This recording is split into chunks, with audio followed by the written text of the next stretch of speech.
IVM हंस वाणी। हंस कथा मासिक अब आवाज की दुनिया में।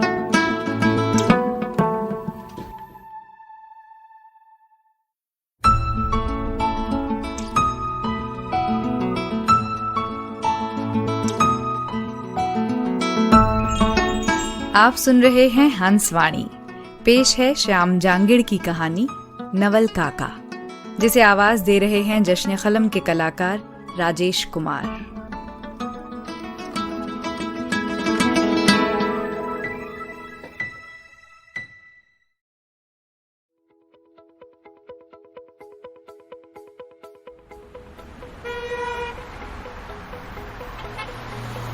उनका फ्लैट बड़ी मुश्किल से मिला। टैक्सी वाला ही नहीं, मैं भी परेशान हो गया। पता तो सही बताया था नवल काका ने, पर सड़क किनारे लगे प्लॉट नंबरों वाले बोर्ड पर किसी ने इश्तहार चिपका दिया था, इसलिए गाड़ी आगे निकल गई। इसी खुराफात के कारण टैक्सी वाला मुझे दूसरे सेक्टर में ले गया। जल्दी ही उसे गलती का एहसास हुआ तो वापस वहीं लौट आया। इधर से उधर कई चक्कर लगाए, पर सही नंबर वाली बिल्डिंग नहीं मिली। मैं पहली बार इस शहर में आया था। शहर बुरा नहीं था, पर इस समय मुझे ये एक भूल भुलैया सा लग रहा था। जिस मकाम पर मुझे पहुंचना था वो नहीं मिल रहा था। अनजान शहर, अनजान रास्ते और किसी से पूछने पर माकूल जवाब का ना मिलना। मेरे अंदर एक हरारत भरा खालीपन रेंगने लगा, जिसमें बेबस उतावलापन कसमसा रहा था। कहाँ है उनका फ्लैट? आखिर नवल काका को फोन लगाया, उनकी बात ड्राइवर से करवाई, तब जाकर उनकी बिल्डिंग मिली। ये बिल्डिंग एक गली में थी, जिसके नीचे कई दुकानें थीं। इतना सब हो हुआ कर जब मैं उनके फ्लैट पर पहुंचा तो मेरा सारा उत्साह ठंडा पड़ गया। उनकी हालत देखकर मैं ठिठका सा खड़ा रह गया। सोचा, मुझे यहां नहीं आना चाहिए था। उन्हें खामखा तकलीफ थी। नवल काका पिछले दिनों गांव आए थे। ठीक से तो याद नहीं, पर महीना डेढ़ महीना तो हो ही गया होगा। वे जब भी गांव आते हैं हमारे यहां ही टिकते हैं। कई बरस हुए गांव में उनका अपना कोई पुश्तैनी मकान नहीं रहा। अपने दोनों बेटों की पढ़ाई और उनकी दूसरी मांगे पूरी करने में उन्होंने गांव का सब कुछ बेच बाच दिया। 2 एकड़ का खेत और 3 पक्के कोठों वाला मकान, कुल यही तो था उनके पास। पहले खेत बिका, फिर मकान। जब भी वे आते हैं, आते ही दादाजी को धोख लगाते हैं। प्रणाम बाबूजी। मेरे पापा अगर छुट्टी पर आए होते हैं तो काका उनसे हंसी ठट्टा करते हैं। वे पापा के साथ प्राइमरी तक पढ़े जो थे। इस बार पापा ड्यूटी पर थे तो वे दादाजी के साथ बैठक में डेरा लगाए बैठे रहे। काका मेरे दादाजी को बहुत मानते हैं। दादाजी ने ही अपने एक पहचान वाले सेठ को कहकर उसकी मिल में काका को चौकीदार की नौकरी दिलवाई थी। ये नौकरी उस समय दिलवाई थी जब काका के परिवार की हालत खस्ता थी। काका के पिता का देहांत हो गया था और घर में कोई कमाने वाला नहीं था। नवल काका इस एहसान को कभी नहीं भूले।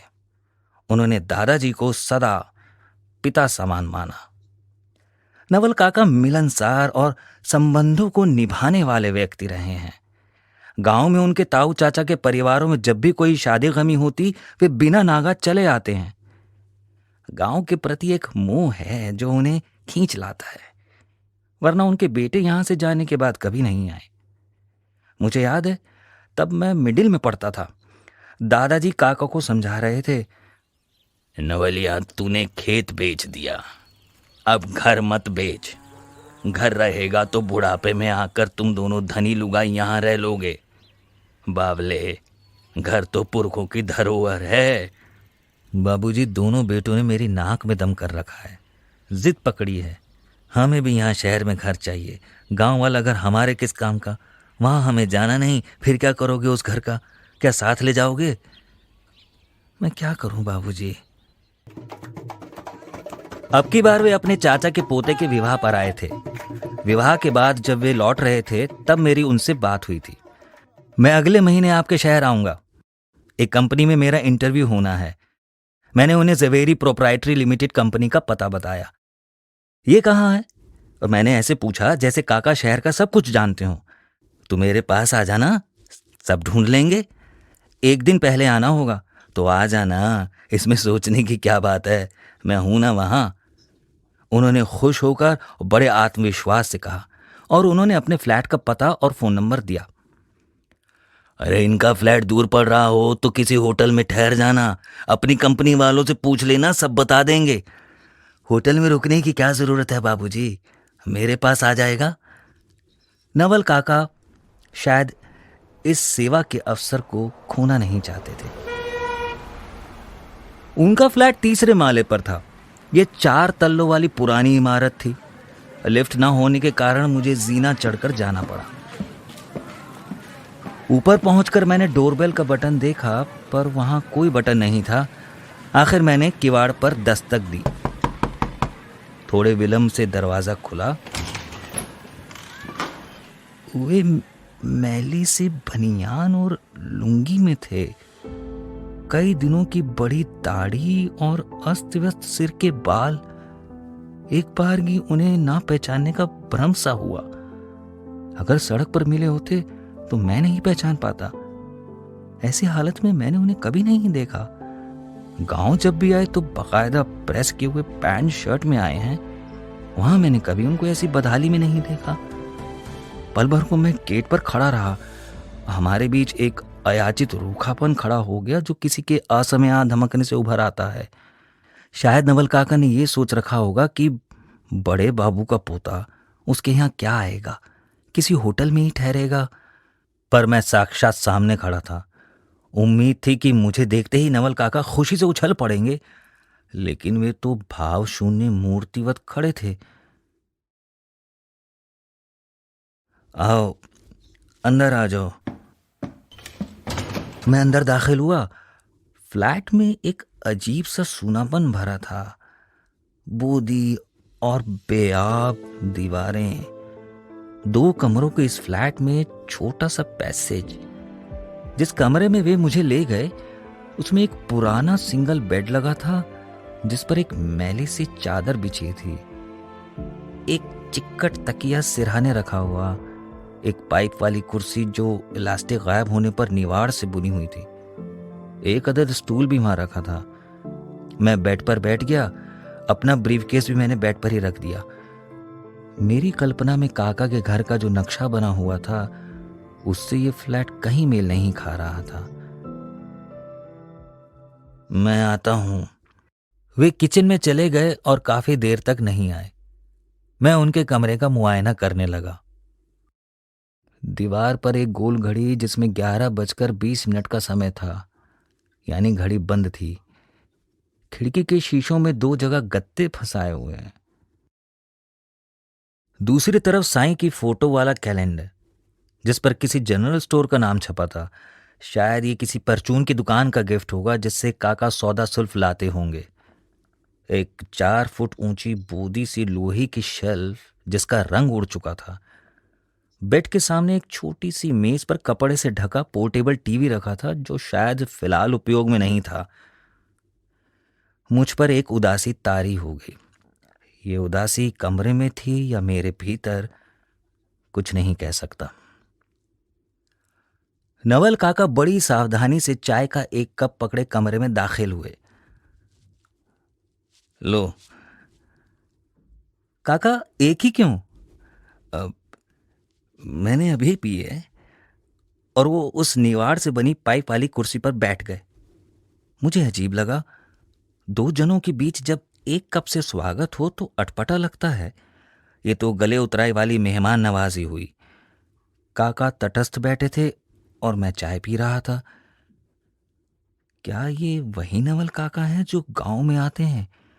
वहां ये कितनी बातें करते हैं और यहां चुप बैठे हैं। मेरा जी मूंझने लगा। मैं यहां क्यों आया? उनका ये फ्लैट ढूंढने में ही टैक्सी वाले ने 300 रुपये ऐंठ लिए। इससे अच्छा था किसी होटल में रुक जाता।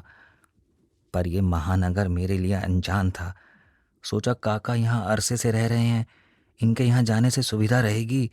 लेकिन इनके पास आकर मैं उल्टा दुविधा में फंस गया। अब कहीं दूसरी जगह जा भी नहीं सकता।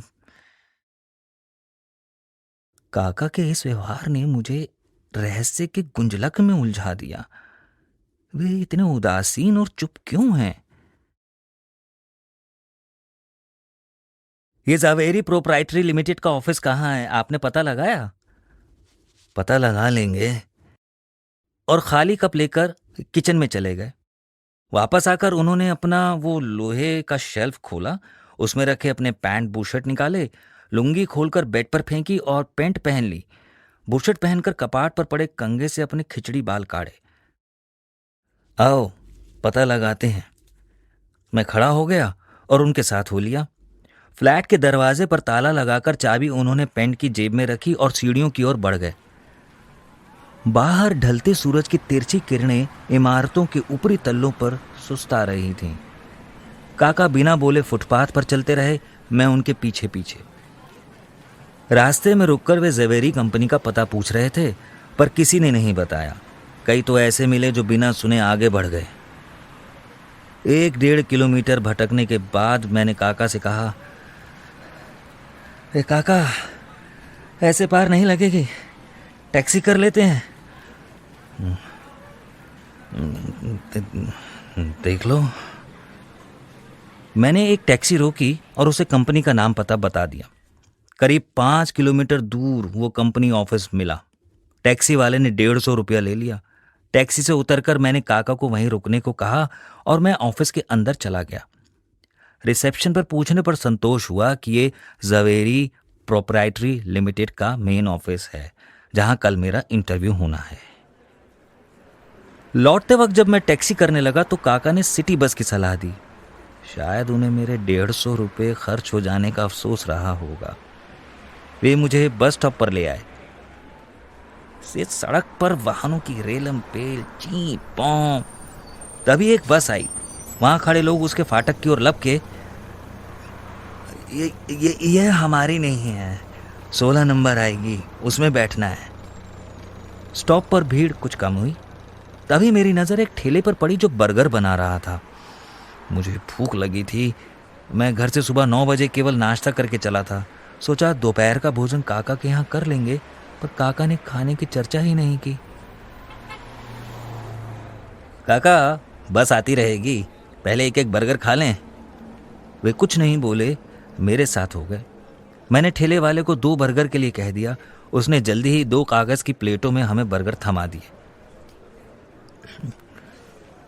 काका एक एक और ले लें। वे कुछ नहीं बोले। मैंने एक एक बर्गर और बनवा लिया। बर्गर खाकर मैंने पैसे दिए। काका का हाथ जेब की ओर नहीं गया, जबकि मैं सोच रहा था वे पैसे के लिए मुझे रोकेंगे। लौटते वक्त सिटी बस से आए। टिकट मैंने ही लिए। काका तो निस्संग बने मेरे साथ थे। फ्लैट में पहुंचने तक शाम ढलने लगी थी। काका ने किचन और कमरे की लाइट ऑन कर दी। पैसेज में झीना सा अंधेरा भरा था। मैंने पैसेज के स्विच बोर्ड के 2 बटन दबाए, पर लाइट नहीं जली। ऊपर देखा तो होल्डर में बल्ब ही नहीं था। मैं कमरे में आ गया। कुछ देर बाद काका आए। काका, नंदू और रतन आजकल कहाँ हैं? यहीं हैं। मतलब? दोनों अलग अलग रहते हैं। यहाँ आपके साथ क्यों नहीं रहते? भाई फ्लैट छोटा है, दोनों के बीवी बच्चे हैं, कैसे पार लगे? पहले तो रहते थे, आपने ही बताया था एक बार। हाँ रहते थे, पर तुम्हारी काकी के जाने के बाद दोनों चले गए। कमरे में उदासी तैरने लगी। काका का मुरझाया चेहरा लटक गया। वे फर्श ताकने लगे। घुटनों पर दोनों कोहनियां रखकर वे कुछ ज्यादा ही झुक गए। वे कुछ छुपा रहे थे। मैं उठकर पैसेज में आ गया, लेकिन कमरे की उदासी मेरे साथ बाहर आ गई। पैसेज में टहलने का उपक्रम सा किया। टॉयलेट जाने की इच्छा हुई। दूसरे कमरे के बंद दरवाजे पर नजर गई। उसके कुंडे पर 2 ताले लटक रहे थे। ये 2 ताले काका की पूरी कहानी बयां कर रहे थे। दोनों भाइयों के अपने अपने ताले, आपसी विग्रह, अपना हक, बेसब्री और झंझट। मैं टॉयलेट से निकलकर जब पैसेज में आया तब काका किचन में किसी से बात कर रहे थे। तुम कब आओगे? 1 हफ्ता हो गया। मुझे अभी जरूरत है। अभी क्यों नहीं आ सकते? तुम तो ड्यूटी पर हो। तुम यह मेरा क्या हाल है तुम्हें पता है? गांव से बड़े बाबू का पोता आया हुआ है, कुछ तो चाहिए। ऐसा करो, घर पर मुन्ना होगा, उसके साथ भेज। हैं? ट्यूशन गया हुआ है। तो अब मैं क्या करूं? अरे उसका पिछला उधार बाकी है। सुनो अब। हेलो। अब सन्नाटा था। उन्होंने फोन बंद कर दिया था। मैंने उड़ती नजर से किचन में झांका। वे सिंक पर झुके हुए थे। उनका जिस्म कांप रहा था। शायद वे रो रहे थे। मैं वहां से हटकर कमरे में आ गया। मुझे देख लेंगे तो शर्मिंदा होंगे। थोड़ा रुक कर वे कमरे में आए और उस पाइप वाली कुर्सी पर धच से बैठ गए। मैं दीवार पर टंगी उस बंद घड़ी को देखने लगा जिसकी सेकंड वाली सुई एकदम थिर थी। 2-1 दिनों में बंद हुई होती तो सुई हिलती। सुई बेजान थी। इसका मतलब ये कई दिनों से बंद है। मैं अभी आता हूं। और बाहर चले गए। जाते वक्त फ्लैट का दरवाजा भिड़ा गए। मेरे जहन में कल सुबह के इंटरव्यू की जगह काका की हालत घुमड़ने लगी। मैं बेड से उठकर किचन में गया। किचन के डिब्बे खोलकर देखने लगा। ये गलत था पर मैं ये कर रहा था, ना जाने क्यों। डिब्बे सब खाली थे। केवल 2 छोटी डिब्बियों में चाय पत्ती और थोड़ी सी चीनी थी। आटे का एक खाली थैला नीचे फर्श पर पड़ा था। एक डिब्बे में थोड़ी सी दाल थी। काका का हाल किचन बता रही थी। कैसी दयनीय स्थिति में जी रहे हैं काका। वो काका जिसने अपने बेटों का भविष्य सुधारने के लिए गांव का सब कुछ बेच दिया, खुद जीवन भर फैक्ट्री की चौकीदारी करते रहे। मैंने कमरे में बैठकर अपना पर्स खोला। उसमें जो था वो गिना, लेकिन अफसोस मेरे पास इतना पैसा नहीं बचा था कि मैं काका को कुछ देकर घर लौट सकूं। अब मैं अपने आप को कोसने लगा। मुझे यहां नहीं आना चाहिए था। घरेलू भावुकता में बंधा यहां क्यों चला आया, इनकी गुदड़ी उधेड़ने। काका नीचे से एक दूध की थैली और एक लिफाफे में थोड़ा सा कुछ लेकर आए। जीने की सीढ़ियां चढ़कर आने से वे हाँफ रहे थे। वे सीधे किचन में गए, फिर मेरे पास आकर अपनी उसी कुर्सी पर बैठ गए।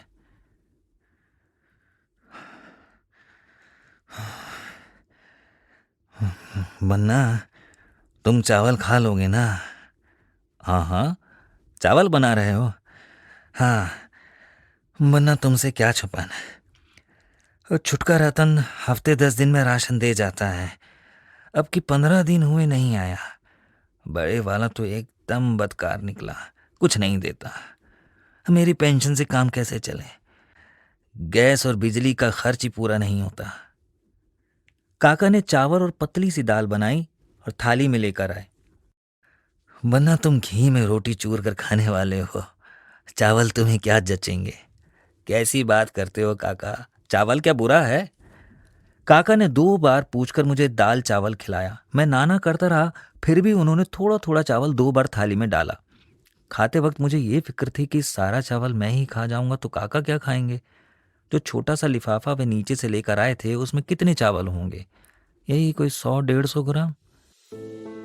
मेरे जहन में काका के द्वारा खाए 2 बर्गर घूम गए। शायद काका ने दोपहर को कुछ नहीं खाया था। उन्होंने मेरे सामने भोजन नहीं किया। जाहिर है जो बचा था उसे किचन में बैठकर उन्होंने निवाले लिए होंगे। इसके बाद बर्तन धोने की आवाजें आती रही। खाने के बाद हमारे बीच कोई बात नहीं हुई। गाढ़ी चिंता और उदासियों से कमरा भर गया। बातचीत का कोई वक्फा वहां बचा ही नहीं था। क्या करते? हम दोनों का मौन भी मुरझा गया था। रात को ठीक से नींद नहीं आई। मैं जल्दी ही उठकर तैयार हो गया। काका थोड़ा बाद में उठे और उठते ही मुझे चाय बना कर दे गए। मुझे 9 बजे ही इंटरव्यू के लिए निकलना था। अभी 8 बजे थे। मैं बाहर निकलकर सीढ़ियाँ उतर गया। नीचे बाजार से 2 पाव, 2 सैंडविच और पाव भर जलेबी लेकर ऊपर आया। कमरे में बेड पर बैठकर मैंने कागज़ की 2 प्लेटों में लाई हुई चीज़ें जचाई। आओ काका, नाश्ता करें। ये देखकर काका एक अजीब सी हंसी हंसे जिसमें खदबदाता आर्तनाद था। एक खामोश चीख थी। उनकी आंखें गीली हो गईं। नाश्ते के बाद विदा होकर मुझे उन्हें अकेला छोड़ना था। गहन वेदना को जब्त करते हुए मैंने ऐसा ही किया।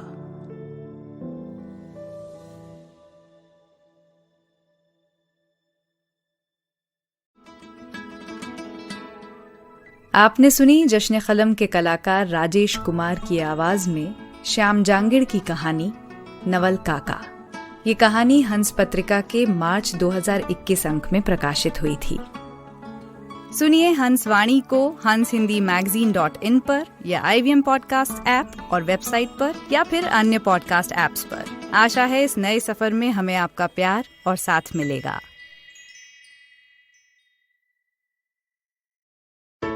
Hey, it's been another great week on the IVM Podcast Network.